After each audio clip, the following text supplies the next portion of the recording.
Sí, el IGC, así como el USDA, también saca su informe mensual de oferta y demanda global. Y bueno, el informe de septiembre volvió a mostrar un aumento en la producción mundial de granos, un aumento importante, 20 millones de toneladas más en lo que son todos los granos. La producción total de granos mundial aumenta de 2.049 a 2.069 millones de toneladas.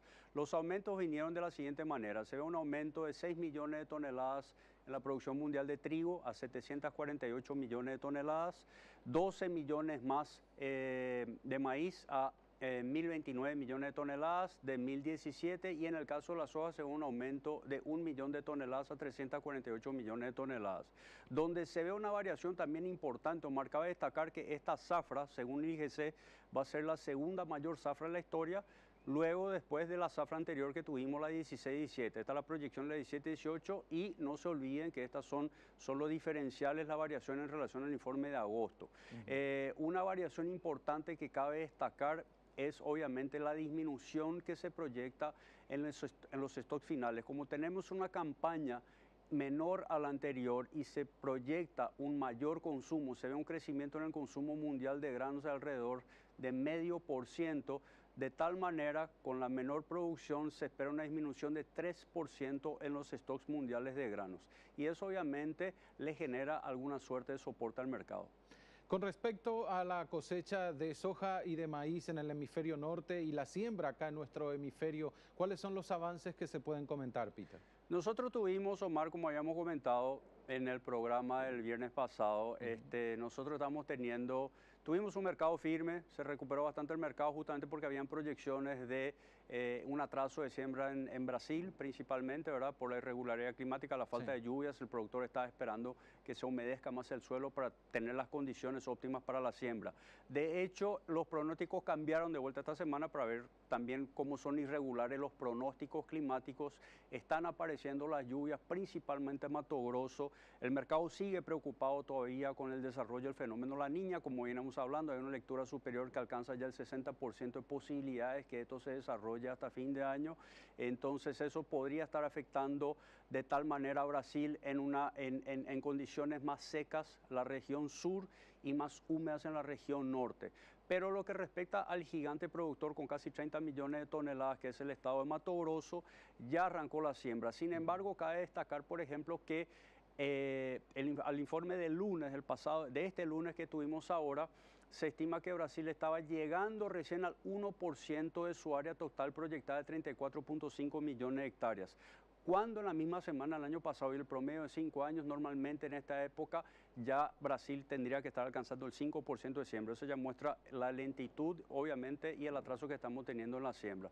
En Argentina estamos en plena época de siembra de maíz, obviamente por las condiciones de exceso de humedad, lo contrario que tenemos acá en Brasil. La cosa también está un poquito atrasada, y la Bolsa de Rosario reportó esta semana que la siembra de maíz está alcanzando el 12% aproximadamente.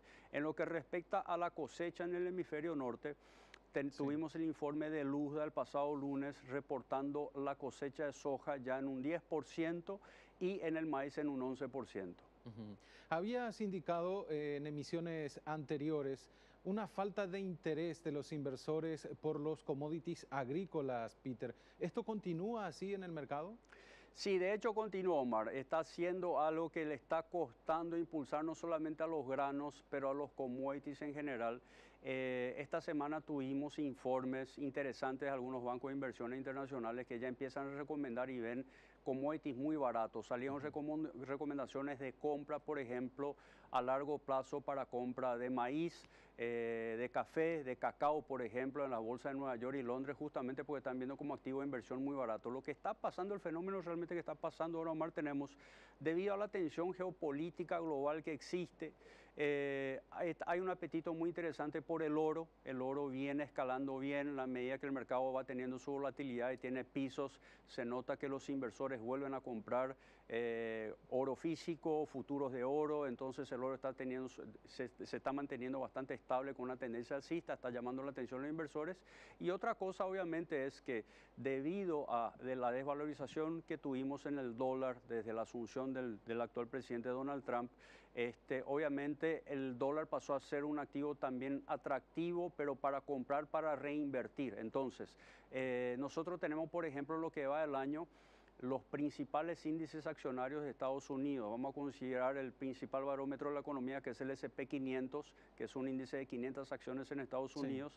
Ya vienen subiendo casi 13% en lo que va del 2017. Nosotros no vemos esa performance en otros activos. Entonces, ¿qué pasa? Eso genera un apetito para el inversor, viendo que obviamente las bolsas están creciendo bien, hay un buen crecimiento económico, la economía americana está estable.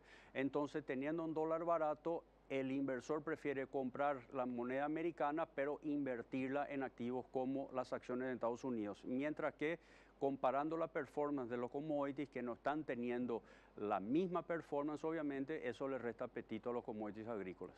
Ahora, ¿cómo se podría resumir el comportamiento durante la semana de los mercados? Y nosotros, lastimosamente, estamos perdiendo prácticamente toda la evolución que tuvimos la semana pasada, Omar. El mercado viene perdiendo alrededor de 30 centavos por bushel en el caso de la soja, que son unos $10 por tonelada, dejando así la soja, por ejemplo, faja Asunción, donde los premios se mantienen estables alrededor de $355. Vemos una diferencia de $10 semana a semana, ¿verdad?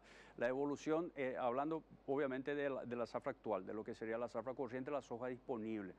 Para la zafra nueva, la variación en Chicago es la misma, sin embargo los premios mejoraron un poquito, están alrededor de 25 abajo la cotización mayo, no se ve mayor comercialización, se ve más comercialización de la soja disponible.